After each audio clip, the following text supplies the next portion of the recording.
bu məhdud bir həyatda, bu məsələdə izzəti seçmək lazımdır. O da İmam Hüseyin məşrəbindədir. Qısa bir imtihanlar, çox az bir zaman nə qədər bizə işgəncə verə bilər, nə qədər bizə həbsdə saxlaya bilər.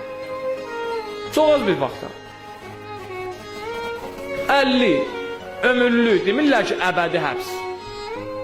Əbədi həbs onlar olacaqlar ki, o zalimlər olacaq ki, ahirətdə əbədi həbs olacaq onlar.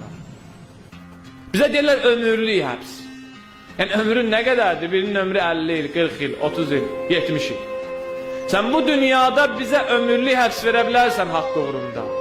Amma əmin ol ki, sənə əbədi həbs veriləcək. Elə bilməyin ki, bu dünya mühakimə yeri deyil. Bu dünyada da mühakimə olunur. Biz baxırıq, Quranımıza baxırıq.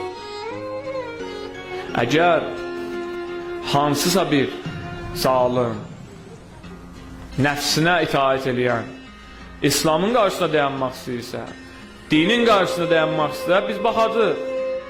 Biz Allahımızdan qorxuruq, qiyamət məhkəməsindən qorxuruq. Sizin qondarma məhkəmələrinizdən Hüseyinci heç vaxt qorxmayıb da qorxmaz. Heç vaxt. Çünki nə mühakimə eləyə bilərsiniz? Çox məhduddur sizin mühakimələriniz, qondarma məhkəmələriniz. Həbs verir, ömürlük verir, güllələnmə də yoxdur ki, biz sevinək ki, şəhadətə çatacaq. Amma ilahi bir məhkəmə var, ilahi bir çəkiliş var, ilahi bir qiymət var.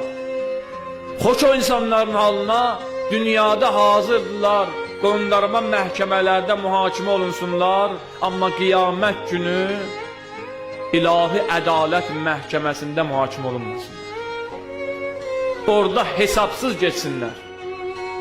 Xoş o insanların halına, tarix boyu ilahi peyğəmbərlər başda olmaqla, övliyalar başda olmaqla onların ardıcılları olub, indi də var, qiyamətə qədər də olacaq elə şəxslər.